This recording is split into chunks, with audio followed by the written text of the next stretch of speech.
Good morning students. आज बच्चों हम पढ़ेंगे विषय हिंदी कक्षा 5वीं। पाठ संख्या है बच्चों हमारा 6 और पृष्ठ संख्या है 38। पाठ का नाम है अद्भुत प्रकाश। ओके स्टूडेंट्स, देखिए अंधेरे में भटकना स्वाभाविक है। आपको पता है कि अंधेरा रहेगा तो आप भटक जाएंगे।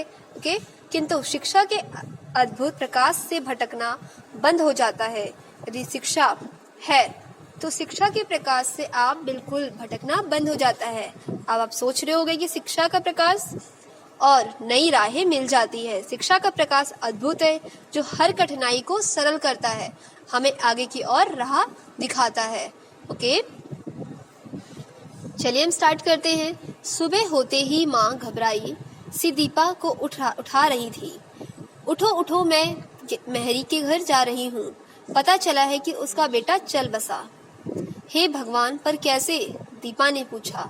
जो उसकी माँ थी, दीपा की मम्मी, वो सुबह सुबह क्या कहते हैं घबराई हुई सी दीपा को बहुत जल्दी जल्दी में उठा रही थी और कह रही थी मैं मेहरी के घर जा रही हूँ।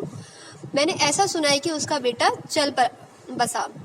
वह तो जाकर ही पता चलेगा ना, कहकर माँ मिसेज भल्ला के साथ ऑटो में बैठकर चली गई। दोपहर हो गई थी। आज इतवार था। दीपा ने सोचा था कि आज मौज मस्ती का दिन है, पर यह तो बड़ी बुरी घटना हो गई। कुछ घंटों बाद माँ लौटी तो बड़ी उदास थी। दीपा के पूछने पर माँ ने बताया कि मेहरी के पति और बेटे दोनों को बुखार था। चूंकि मेहरी पढ़ी लिखी नहीं थी, उसने गलती से अपने पति की दवा पुत्र को पिला दी। फलस्वरूप उसकी मृत्यु हो गई। बच्चों, आप सभी को पता है कि हम बच्चों की दवाई अलग होती है, बड़ों की दवाई अलग होती है ना। तो उसकी जो माँ थी वो बिल्कुल भी पढ़ी हुई नहीं थी, जिसके कारण उसको पता नहीं चला कि उसके पति की दवाई कौन सी है, उसके बेटे की दवाई कौन सी है। तो अनपढ़ होने के कारण उसने अपने बेटे को अपना पिता वाली जो है दवाई पिला दी, जिसके कारण उसकी मृत्यु हो गई। बड़ा ही सुंदर तथा सलोना था उसका बेटा, यह कहकर माँ ने ठंडी सांस भरी। दीपा ने अनुभव किया यह सचमुच बड़ी दुखद बात है। शायद इसलिए शिक्षा या पढ़ाई पर इतना जोर दिया जाता है। दीपा ने मन ही मन कुछ निश्चय किया। शाम को जब सब खेलने के लिए सामने पार्क में गए तो उसने अपने साथियों के सामने यह प्रस्ताव रखा कि क्यों न सब बच्चे मिलकर छुट्टी वाले दिन गरीब बच्चों, स्त्रियों व पुरुषों को कुछ घंटे पढ़ाए। जो दीपा थी उसने कुछ अपने मन में निश्चय किया कि हम छुट्टी वाले दिन क्यों ना गरीब बच्चों को, गरीब स्त्रियों को और पुरुषों को जो है कुछ घंटे पढ़ाए। सुनकर सभी ने हर्ष ध्वनि की। बस फिर क्या था, जोर शोर से काम की योजना बन गई। पास के एक धर्मशाला में अनुमति से निःशुल्क कक्षाएं चलाने की प्रक्रिया शुरू हो गई। निःशुल्क मतलब बिना शुल्क के। ओके, इतवार को दोपहर 3 बजे से 5 बजे के समय इन कक्षाओं में पढ़ाई चलेगी, यह तय हुआ।